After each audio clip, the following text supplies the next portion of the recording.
Hello दोस्तों, स्वागत है आप सभी का माइंड ब्लोइंग क्लासेज के यूट्यूब चैनल पर। मेरा नाम है ज्ञानन, आप देख रहे हैं आपका अपना चैनल माइंड ब्लोइंग क्लासेज।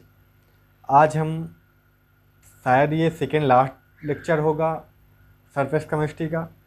आज हम विद्युत कण संचलन पढ़ेंगे, जीटा पोटेंशियल पढ़ेंगे, जीटा विभव, द्वि स्तर सिद्धांत देखेंगे और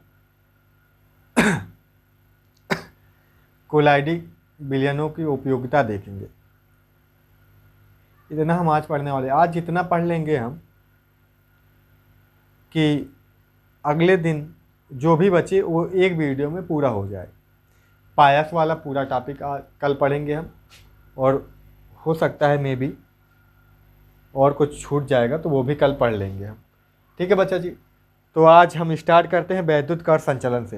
ये गुण ही है हमारे कल क्या चल रहे थे पिछले वीडियो में, कोलाइडी कणों के गुणधर्म ही तो चल रहे थे, गुण चल रहे थे। तो आज अगला गुण आ जाता है वैद्युत कण संचलन।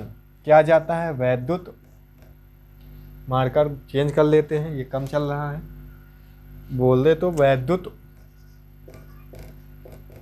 कण संचलन।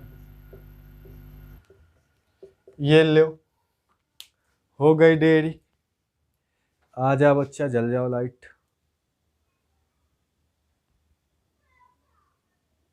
मैं एडिट नहीं करता हूँ वीडियो, जैसे लाइट कोई चली गई तो अंधेरा हो गया तो मैं ऐसे ही डाल देता हूँ वीडियो।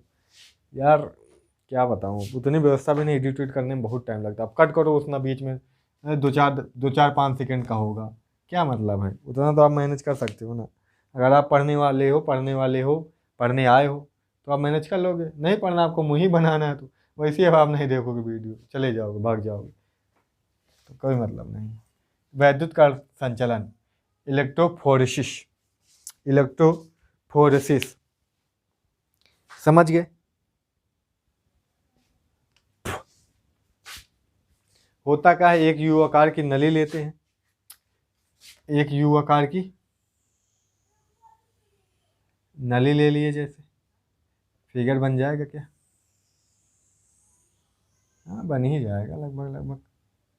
एक यू आकार की नली ले लेते हैं, बन ही जाएगा लगभग लगभग। ये क्या फिर? ये नली है भाई, इलेक्ट्रोफोरेसिस बोलते हैं। अच्छा, इलेक्ट्रोफोरेसिस,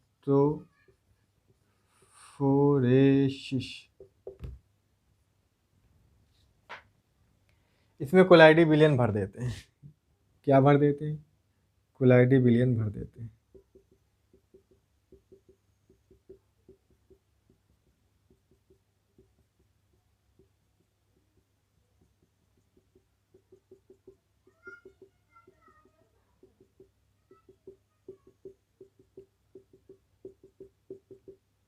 हो गया।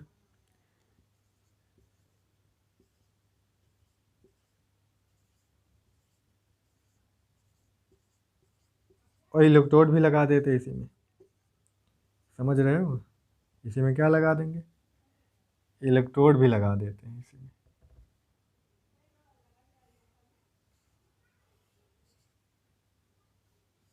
कैथोड एनोड, समझ रहे हो?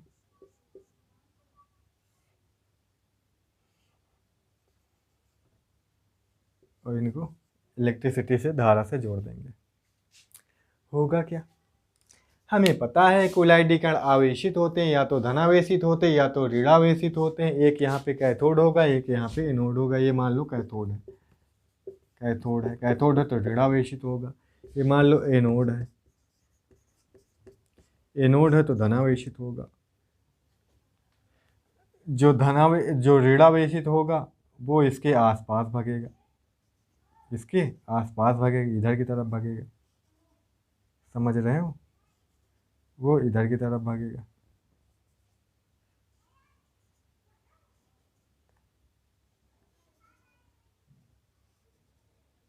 समझ रहे हो? वो इसके आसपास ऋणावेश इकट्ठा होगा, इसके आसपास धनावेश इकट्ठा होगा। समझ रहे हो? समझ रहे हो? कौन सा आवेश भाग रहा है? धनावेश भाग रहा है यहाँ इस तरफ ऋणावेश भाग रहा है। समझ रहे हो? ये होता है, यही इस घटना क्या कहलाती है? इलेक्ट्रोफोरेसिस। समझ गए? कोलाइडी विलयन हमने भर दिया था। लाइट आ गई है, धुंधला हो गया होगा। धुंधला नहीं हुआ भाई ये तो। चलो, थोड़ी सी आज मेरी तबीयत डाउन। अच्छा बच्चा जी, तो हो सकता है कुछ बुरा सा दिख रहा हूँ मैं, अच्छा न दिखूँ, ठीक है? तो लिख डालो इसको। हो गया, यही चीज़ है बस, यही इलेक्ट्रो विद्युत अब कण संचलन। विद्युत द्वारा कणों का, कोलाइडी कणों का संचलन होने लगता है, एक तरह से दूसरी तरफ भागने लगते हैं, बस यही है विद्युत कण संचलन। समझ गए? समझ गए? चलो फिर लिख डालो फिर। हाँ चलो लिखो, क्या लिखोगे?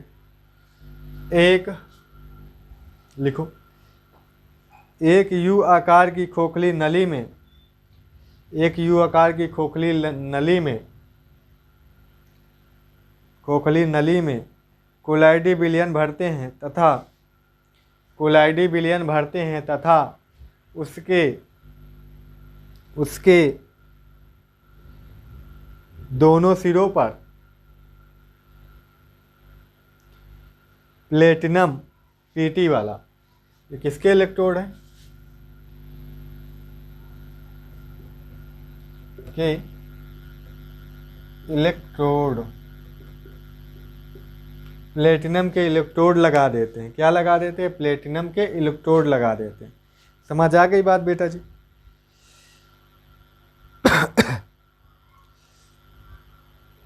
लगा देते हैं। एक को कैथोड तथा एक को एनोड बना देते हैं। एक को कैथोड तथा एक को एनोड बना देते हैं। अब विद्युत धारा प्रवाहित करने पर कोलाइडी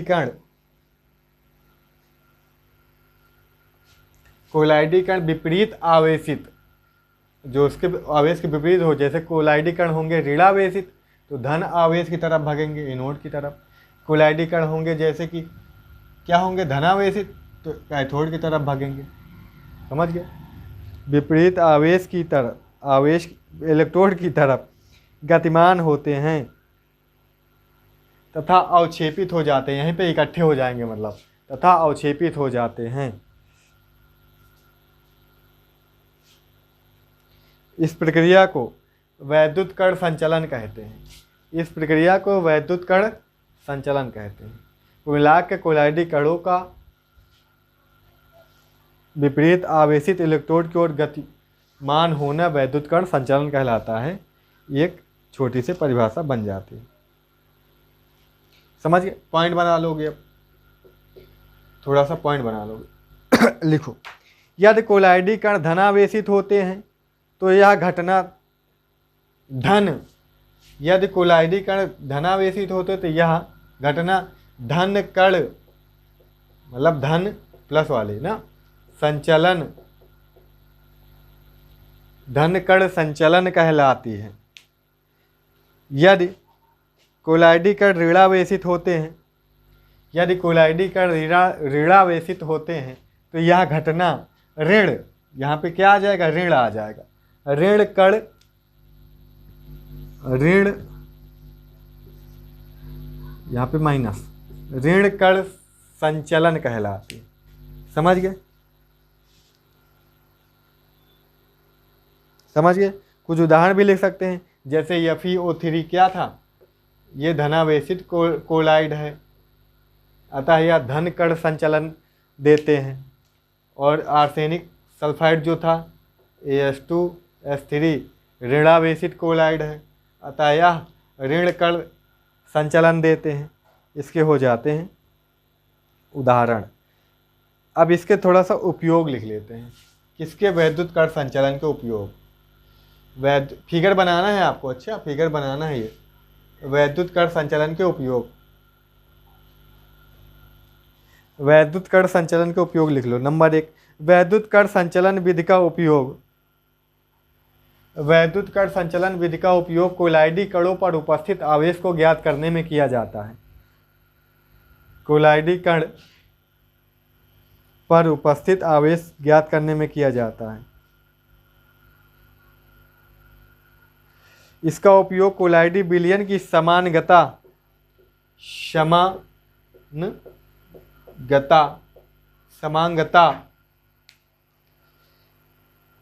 ज्ञात करने में किया जाता है।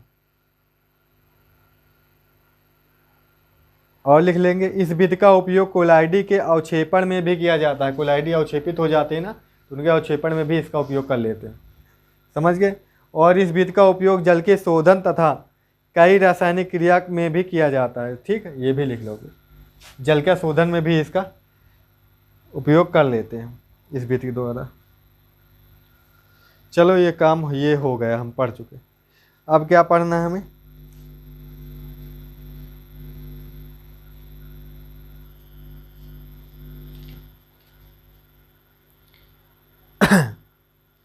अब हमें पढ़ना थोड़ा सा स्कंदन। क्या पढ़ना है? स्कंदन। रक्षण तो हमने, अच्छा रक्षण भी अभी नहीं पढ़े हैं, क्यों? स्कंदन पढ़ लेते हैं पहले। स्कंदन या अवक्षेपण, कोआगुलेशन बोलते हैं इसको। स्कंदन या अवक्षेपण। दिल का लगाना मुश्किल नहीं है। अरे यार, कौन सा मार्कर उठा लेते हैं। स्कंदन या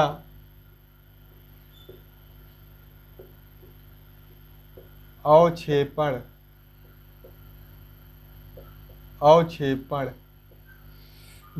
स्कंदन या अवक्षेपण। समझिए, कोआगुलेशन बोलते हैं इसको। क्या बोलते हैं? COA, कोआगुलेशन, समझिए, कोआगुलेशन होता है। होता क्या है? कोलाइडी कणों पर आवेश होता है। कोलाइडी कणों पर क्या होता है? आवेश होता है। समझ गए। जिसके कारण वे विलयन में दूर दूर बने रहते हैं। यदि किसी विद्युत अपघट द्वारा इन पर उपस्थित आवेश को कम कर दिया जाए अथवा समाप्त कर दिया जाए, तब कोलाइडी कण एक दूसरे से जुड़कर धीरे धीरे अवक्षेपित हो जाते हैं। इस घटना को अस्कंदन या अवक्षेपण कहते हैं तथा प्रयुक्त आयन को स्कंद आयन कहते हैं।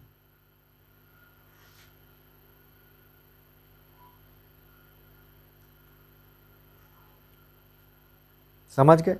शॉर्टकट में लिखना चाहे तो कोलाइडी विलयन का किसी विद्युत अपघट द्वारा अवक्षेपण स्कंदन कहलाता है। सही से लिख लो आप। होता क्या है? कोलाइडी कण को लिखो कि कोलाइडी कण आवेशित होते, क्या होते हैं? आवेशित होते हैं। आवेश की वजह से ही कोलाइडी, या तो कोलाइडी कण धन आवेश होंगे तो एक दूसरे को रिपेल करेंगे, एक दूसरे से दूर दूर भागते रहेंगे तो कोलाइडी कणों का अस्थायित्व बना रहेगा। अब मान लो इन पर हमने धन आवेश खत्म करना है। इन पर क्या करना है? धन आवेश खत्म करना है। कोई विद्युत अपघट मिला देंगे। विद्युत अपघट में कोई ऋण आवेश होगा। इससे इसको क्या कर देगा? न्यूट्रल। धन और ऋण मिलकर क्या हो जाएगा? न्यूट्रल। ये दोनों न्यूट्रल हो जाएंगे, 0-0। ठीक है, कोई आवेश ही नहीं रह जाएगा। ये दोनों आपस में मिल जाएंगे, मिलकर बड़ा और बना लेंगे। अब कोलाइडी कण का एक फिक्स साइज होती है, 1 नैनोमीटर से 100 नैनोमीटर। अब इससे कम छोटा हो रहा है तो कहाँ कोलाइडी कण रह जाएगा? कहाँ कोलाइडी विलयन रह जाएगा? क्या वो ज़्यादा बड़ा होकर नीचे बैठ जाएगा। इसे क्या बोलते हैं? अवक्षेपण या स्कंद। अवक्षेपित हो जाता है, अवक्षेप के रूप में प्राप्त कोलाइडी कण इकट्ठे हो जाते हैं। समझ आ रहे हो बात? समझ रहे हो ना? इसी को क्या बोलते हैं? अवक्षेपण या स्कंदन बोलते हैं। इसी प्रक्रिया को लिख लोगे ना। कोलाइडी कण आवेशित होते हैं। ठीक है। यदि किसी विद्युत अपघट द्वारा इन पर उपस्थित आवेश को कम कर दिया जाए अथवा समाप्त कर दिया जाए तो कोलाइडी कण एक दूसरे से जुड़कर धीरे धीरे अवक्षेपित हो जाते हैं। इस घटना को स्कंदन या अवक्षेपण कहते हैं। समझ गए? उदाहरण लिख सकते हैं बेटा जी, उदाहरण में लिख सकते हैं FeOH का होल थ्राई कैसा था?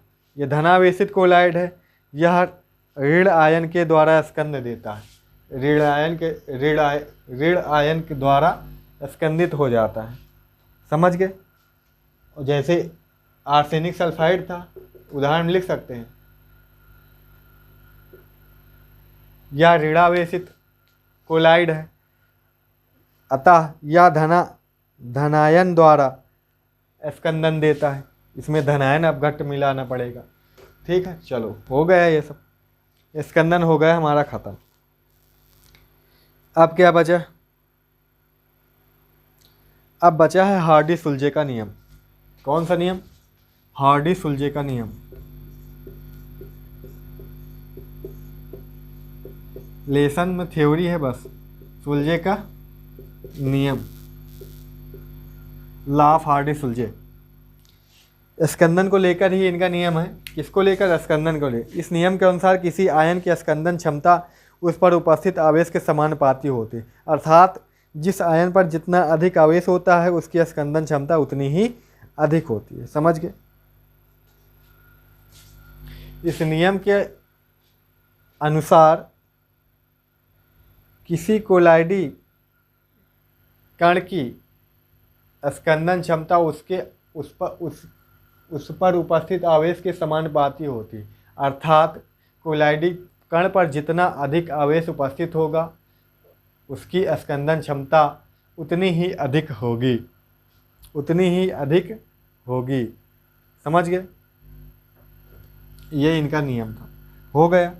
उदाहरण लिख भी सकते धनायन कोलाइड, जैसे कि लिख सकते हैं FeCN का क्या लिख सकते हैं? होल 6, इस पर पावर आ जाती है 4, और ये इसकी स्कंदन क्षमता अधिक होगी। एक होता है PO4 3 माइनस, इसकी और SO2 माइनस, इसकी और कम होगी। आगे और लिखना चाहे तो Cl माइनस लिख देंगे, समझ आ रही बात? मतलब इसकी स्कंदन क्षमता ज़्यादा होगी, इसकी और कम, इसकी और कम, घट रही है स्कंदन क्षमता, डिक्रीजिंग आर्डर में लिखा है ना मैंने। और ऋणावेशित के लिए लिख देते हो स्कंदन क्षमता, तो इसकी और ज़्यादा होगी। और Fe3+ लिख दे तो इसकी और कम, और लिखे चाहे तो Mg की लिखते हैं, Mg मैग्नीशियम 2+, इसकी और कम, इसके और इसकी सोडियम लिख सकते हैं यहाँ पे, इसकी और कम। ऋणावेशित के लिए स्कंदन क्षमता, धनावेशित के लिए स्कंदन क्षमता डाल के आप ये चीज़ उदाहरण में लिख सकते हैं, समझ गए। तो ये आयन है, ये आयन है, इनको मिलाएंगे तो हम कोलाइडी कण क्या कर देंगे? ये क्या कर देंगे? आवेश रहित कर देंगे भाई। आवेश रहित होगा तभी तो वह स्कंदित होगा। जैसे कोलाइडी कण पर हुए 2+ है, कोलाइडी कण पर 2+ चार्ज है, तो अब 2+ चार्ज, अब मान लो ये वाला मिला रहे हैं, ये वाला मिला रहे हैं, तो इस पर कितने माइनस है? 4 माइनस है। तो ये दो तो इसको दो माइनस तो इसको न्यूट्रल कर ही देंगे, लेकिन 2 माइनस और बचेंगे, तो एक कोलाइडी कण को और न्यूट्रल कर देगा। मतलब ये अकेले ही 2+ वाले कोलाइडी कणों को न्यूट्रल कर देगा, तो इसकी क्षमता ज़्यादा हो गई इस आयन की, समझ रहे हो ना। अगर कोलाइडी कण धनावेशित हो तो हम ऋणावेशित मिलाएंगे ना आयन स्कंदित करने के लिए। अगर कोलाइडी कण ऋणावेशित होगा तो हम धनावेशित आयन मिलाएंगे स्कंदित करने के लिए। तो जितने आयन वाला होगा वो उतने ज़्यादा स्कंदित करेगा, मतलब उसकी मात्रा उतने कम लगेगी, क्योंकि ये अगर कोलाइडी कण पर -1 चार्ज है तो ये अकेला 4 कोलाइडी कणों को आवेशित कर देगा, 4 के आवेश खत्म कर देगा, समझ रहे हो ना। ये 4 के आवेश खत्म कर देगा 4 कोलाइडी, तो इसकी कम मात्रा लगेगी, मतलब उतने ही ज़्यादा पावरफुल होगा। यही तो बताता है हार्डी-सुलजे का नियम, समझ गए ना हार्डी-सुलजे का नियम। चलो हो गया, फिर चलो हो गया, हार्डी-सुलजे का नियम हो गया। फिर अब हेडिंग डाल लो बेटा जी। लड़के नहीं है वैद्युत द्विस्तर का सिद्धांत। वैद्युत द्विस्तर का सिद्धांत।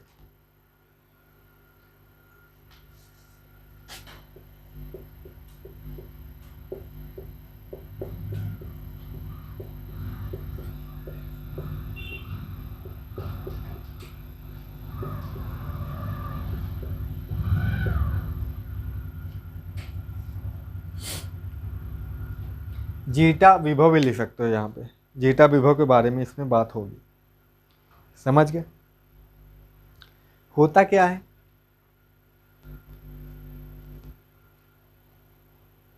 जो कोलाइडी कण होते हैं आकार में बड़े होते हैं। कोलाइडी कण आकार में क्या होते हैं बेटा जी? बड़े होते हैं। बड़े होते तो आयनों को या फिर चार्ज जो होते हैं उनको अधिशोषित हो जाते हैं उसकी सतह पर। समझ रहे हो? उसकी सतह पर चार्ज अधिशोषित हो जाते हैं, ऐसे हो सकते हैं। यहाँ पे ये ना समझना कोलाइडी कण पर चार्ज है इसलिए आवेश आया है साइड में, अधिशोषण हुआ है। यहाँ पे अधिशोषित बोला मैंने, अधिशोषित हो जाते हैं। अधिशोषण होने का मतलब इसमें कोई चार्ज का मतलब थोड़ी ना है। अधिशोषण हमने शुरू में पढ़ाया था, वहाँ पे चार्ज से मतलब का दो फोर्स लगते थे, इलेक्ट्रॉनों का आदान प्रदान रासायनिक भी हो सकता था या वांडरवाल बल द्वारा भी जुड़ सकते थे। समझ गए ना? इसमें कोई आवेश की वजह से आकर्षण नहीं हुआ इनमें, ठीक है। तो साइज बड़ा था, वो आवेश उसके चारों तरफ क्या हो गए? इकट्ठे हो गए, अधिशोषित हो गए, उसकी सतह पर आ गए। ये होता है। अब मान लो धन आवेश आते हैं, धन आवेश उसकी सतह पर आ जाएंगे तो उनके चारों तरफ ऋणावेशित आएंगे, क्योंकि धनावेशित ऋणावेशित को आकर्षित करेगा। अब ऋणावेशित चारों तरफ आ जाएंगे, धनावेश आ गया मान लो यहाँ पे, तो ऋणावेशित आएंगे कि नहीं आएंगे, ये मैं पूछना चाहता हूँ। ऋणावेशित आएंगे ऋणावेशित आएंगे कि नहीं आएंगे? ऋणावेशित आएंगे, धनावेशित फिर आएंगे, धनावेशित फिर आएंगे। समझ गए? फिर आ जाएंगे धनावेशित। अब धनावेशित फिर आएंगे तो फिर ऋणावेशित आएंगे, वो आकर्षित करेंगे। तो यहाँ पे एक प्राथमिक लेयर बन जाएगी, एक और बाकी जो बाहरी होंगे द्वितीयक लेयर बन जाएगी, सेकेंडरी लेयर।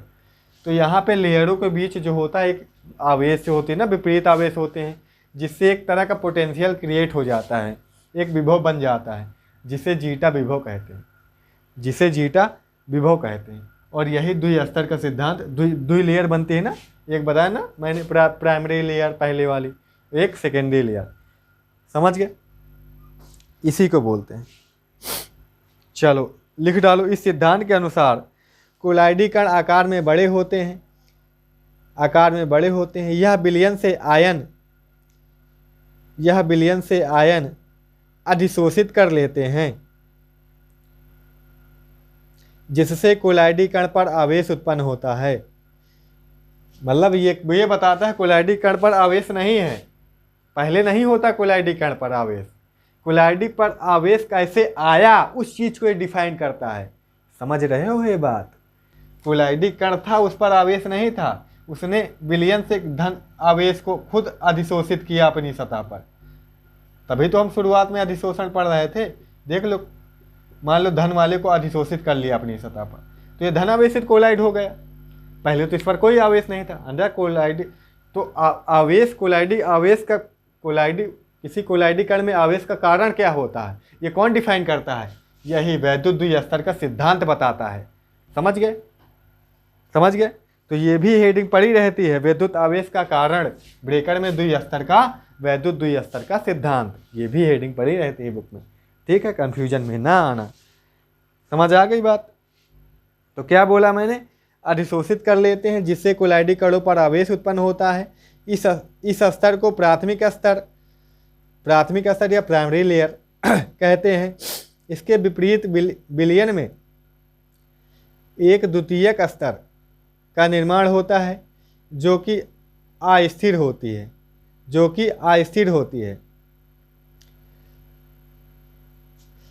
ठीक है, जो क्या होता है, अगला जो बनेगा वो बिलियन में बनेगा, वो बिलियन में मेंटेन करेगा ना दोनों को। ठीक है, आवेश, विपरीत आवेश एक दूसरे को मेंटेन करेंगे आकर्षित करके। कोलाइडी कणों पर आवेश प्राथमिक स्तर के कारण होता है, जो पहले लेयर बन जाती है उसी के कारण इस पर आवेश, धन आवेश आके इकट्ठा हो गया तो धनावेशित हो जाएगा। ऋणावेशित आ गया कोलाइडी करके चारों ओर, तो ऋणावेशित आ जाएगा, हो जाएगा ना, ऐसा होता है।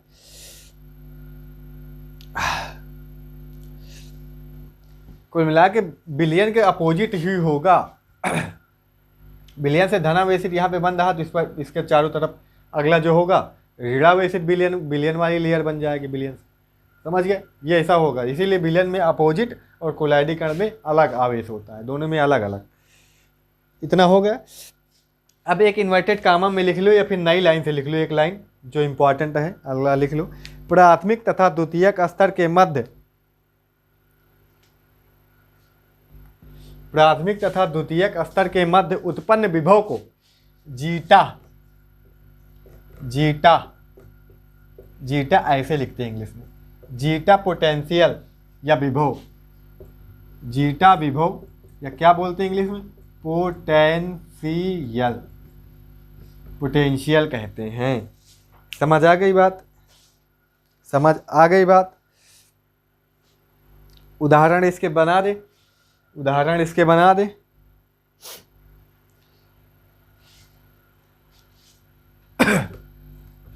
उदाहरण इसके बना दे, उदाहरण हेडिंग डाल लो, उदाहरण हेडिंग डाल लो। जैसे ये वाला बना दे हम, ये कोलाइडी कण है, ठीक है, ये धनावेशित होता, हमें पता है धनावेशित होता है, नहीं कि धनावेश ही प्राथमिक लेयर होगी, जो प्राथमिक लेयर से ही तो इसका आवेश डिसाइड होता है। ये कहाँ से, ये धनावेश कहाँ से आए हैं, ये बिलियन से आए हैं, इसके पास स्वयं नहीं थे, ये आके ही इसको क्या कर दिए, धनावेशित कर दिए, ये इसलिए क्या हो गया, धनावेशित हो गया। इसमें कौन कौन से आयन है, इसमें Fe, ठीक है, समझ गए। और इसके जो होंगे वो Fe3+ देंगे, और जो इसमें हम इसको बनाने के लिए याद करो रासायनिक विधि, FeCl3 का उपयोग भी किए थे बिलियन में। तो यहाँ पे Cl, ये माइनस, इसको न्यूट्रल करने के लिए Cl के माइनस आएंगे, Cl के माइनस आएंगे, यहाँ पे क्या आएंगे, इसके माइनस आएंगे यहाँ पे।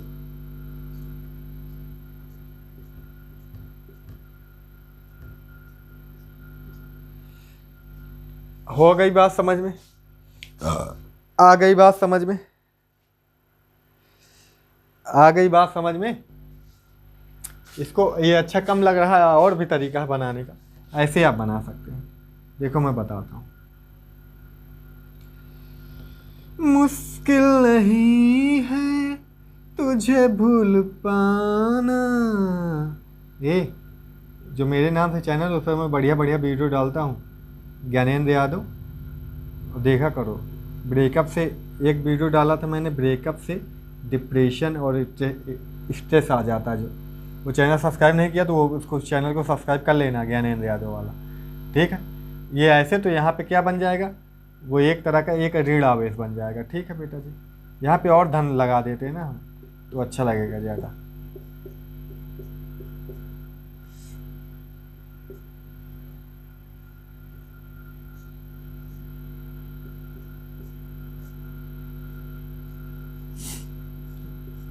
तो माइंड, व्हाट इज माइंड वाली वीडियो आपने देखी होगी, अच्छी लगी होगी, सभी को अच्छी लगी, तुमको भी अच्छी लगी होगी। तो ये वाली जो थी वो प्राथमिक प्राइमरी लेयर थी, वो प्राथमिक प्राइमरी लेयर थी। ये क्या थी, प्राइमरी क्या थी, लेयर थी, या प्राथमिक लेयर हिंदी में लिख लेना महाराज, प्राथमिक लेयर, लेयर लिखे ना, सतह, या लेयर को सतह भी बोल सकते हैं। ये जो बाहर वाली है, ये जो माइनस वाली बाहर वाली है, ये द्वितीयक है, सेकेंडरी है, द्वितीयक लेयर। अब इसी निगेटिव वाला भी बनाया जा सकता है, ये धना, ये पहला उदाहरण हो गया। एक निगेटिव वाला भी बनाया जा सकता है, वो वाला, ये वाला नहीं बना सकते होगा। ये ऋणावेशित होता है, हमें पता है। इस पर क्या सा आवेश आएगा, चारों तरफ ऋणावेश आएगा, ऋणावेश आएगा ना, इसको बना लो, ऋणावेश आ जाएगा। और फिर और जिसकी वजह से क्या बन गया, इस पर चार्ज आ गया, तो आगे क्या आ जाएगा, द्वितीयक स्तर में, द्वितीयक स्तर में धनावेश इकट्ठा आ जाएगा इसके चारों तरफ। समझ आ गई बात। इसके चारों तरफ कौन सा आवेश आ जाएगा, धनावेश बन जाएगा। ठीक है बेटा जी, ये द्वितीयक लेयर हो जाएगा, सेकेंडरी लेयर। ठीक है, जो ये माइनस वाली है, ये अंदर वाली, ये प्राइमरी लेयर हो जाएगी। समझ गए। ये टॉपिक भी हो गया हमारा ख़त्म। प्राथमिक स्तर, द्वितीयक स्तर, जो लेयर लिखो चाहे स्तर लिखो, कोई दिक्कत नहीं। आज के वीडियो को यहीं तक रखते हैं। कुछ नहीं बचा है बेटा जी, कुछ नहीं बचा है। बचा क्या है, पायस पढ़ना बचा है, और देख लूँ मैं क्या बचा है। हाँ, गोल्ड नंबर इंपॉर्टेंट बचा है, और बाकी पायस बचा है। हाँ, रक्षण तथा रच्छी कोलाइड भी बचा है। कितने मिनट का वीडियो बन गया। चलो रक्षण तथा रच्छी कोलाइड देख ही लेते हैं, क्या देख लेते हैं, शायद थोड़ा जल्दी से हो जाएगा, जल्दी समझ लेते हैं ना। हेडिंग डालो रक्षण तथा रच्छी कोलाइड, मिटा दे इस सबको। रक्षण तथा रच्छी कोलाइड देख ही लेते फटाक से, ताकि कल पूरा ही हो जाए, नहीं तो पूरा नहीं हो पाएगा फिर।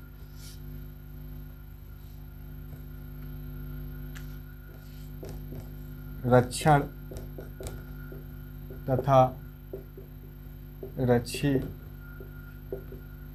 कोलाइड,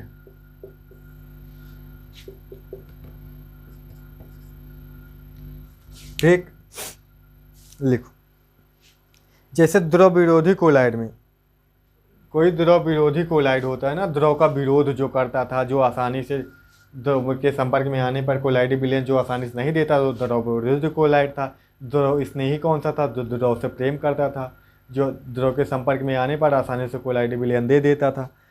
तो क्या होता क्या है, जब द्रव विरोधी कोलाइड में किसी विद्युत अपघट के मिलाने पर आसानी से अवक्षेपित हो जाते हैं, या इसमें कुछ मात्रा द्रव स्नेही कोलाइड के जैसे स्टार्च, गोंद, जिलेटिन आदि मिला दिया जाए, तो यह द्रव विरोधी कोलाइड विद्युत अपघट को की क्या करते हैं, रक्षा करते हैं। क्या करते हैं, रक्षा करते हैं। इस घटना को रक्षण तथा प्रयुक्त तो द्रव स्नेही कोलाइड को रच्छी कोलाइड कहते हैं।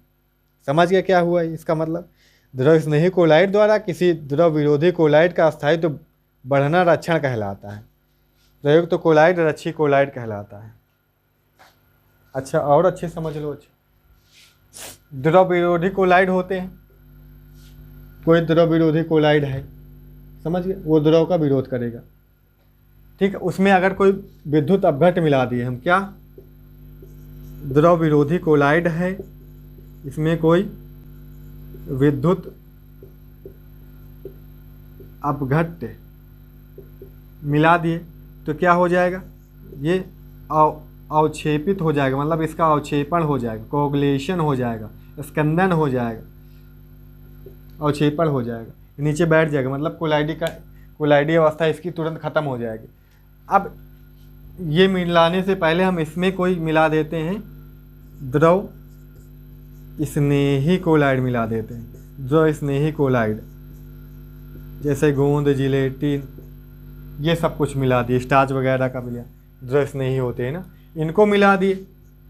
फिर विद्युत अपघट मिलाते हैं, तो ये स्कंदित, इसका अवक्षेपण फिर नहीं होता है, इसका अवक्षेपण फिर नहीं होता है, मतलब ये फिर ये द्रव स्नेही कोलाइड मिला है, वो विद्युत अपघट से क्या कर रहा है, रक्षा कर रहा है, किसकी, द्रव विरोधी कोलाइड की रक्षा कर रहा है। तो यह क्रिया क्या कहलाती, प्रोटेक्शन दे रहा तो प्रोटेक्शन कहलाएगी या रक्षण कहलाएगी, तथा प्रयुक्त द्रव स्नेही कोलाइड क्या कहलाएगा, रच्छी कोलाइड कहलाएगा। इतनी सी बात थी।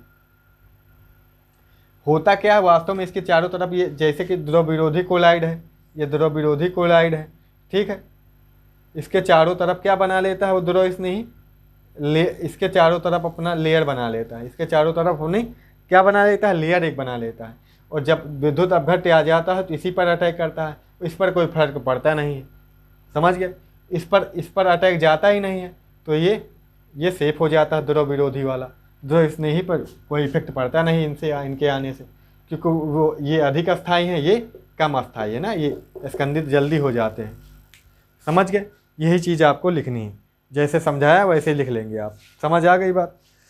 ठीक है, लिख लोगे ना, फिर से स्पीड में बोले देता हूँ मैं। किसी द्रव विरोधी कोलाइड में विद्युत अपघट मिलाने पर वह आसानी से अवक्षेपित हो जाता है।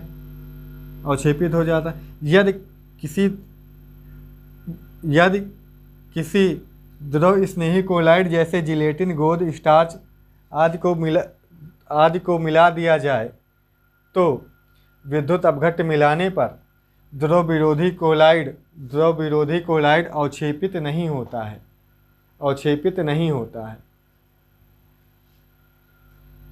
ठीक है, अतः या फिर अवक्षेपित नहीं होता है, या प्रक्रिया रक्षण कहलाती है, ऐसे भी लिख सकते हो। और भी लिख सकते हो बीच में पॉइंट, द्रव विरोधी कोलाइड, क्योंकि द्रव स्नेही कोलाइड द्रव विरोधी कोलाइडों को चारों ओर एक सुरक्षा झिल्ली बना लेता है, सुरक्षा अस्तर बना लेता है, जो भी कहो, जिससे यह उनकी विद्युत अपघट से इनकी रक्षा करता है। यह प्रक्रिया रक्षण कहलाती है तथा प्रयुक्त कोलाइड रक्षी कोलाइड कहलाता है। दैट्स ऑल, ख़त्म हो गया आज का लेक्चर। समझ गए? हो जाता है, इसे सोच के बोलने में थोड़ा सा वो हो जाता है ना। चलो कोई दिक्कत नहीं, सब अच्छा है। तबीयत थोड़ा सुस्त थी, जुकाम है, हल्का फीवर है, पर वीडियो रिकॉर्ड करना ज़रूरी था। आप लोग पढ़ते हैं, मेहनत करते हैं, अच्छे हैं, ठीक है। जो भी पहने अच्छा लग रहा हूँ मैं कि नहीं? चेहरा उदास है इसलिए अच्छा नहीं रख रहा हूँ, ठीक है। सो यही पे सीखा। अगले के वीडियो में मिलते हैं। वीडियो शेयर कर देना, लाइक कर देना। कोई भी बच्चा मिले तो बोलो स्कूल क्या खोलेंगे, स्कूल में क्या सिलेबस पूरा होगा, क्या नहीं होगा। पढ़ो भाई महाराज, पढ़ो, पढ़ते रहो। न कोचिंग, अब कोई ना कोचिंग पूरा करा पाएगा सिलेबस, बहुत मुश्किल हो जाएगा सिलेबस पूरा कराना। पूरा कराएगा तो बड़ी स्पीड में सुर जिस तरह पढ़ाई हो पाती है उस तरह अब नहीं हो पाएगी, इसलिए पढ़ते रहो। यहाँ पे बढ़िया पढ़ा रहा हूँ मैं, देखो यहाँ पे सिलेबस पीछे नहीं है, अक्टूबर में स्वाहा हो जाएगा इस तरह चलता रहा तो, समझे?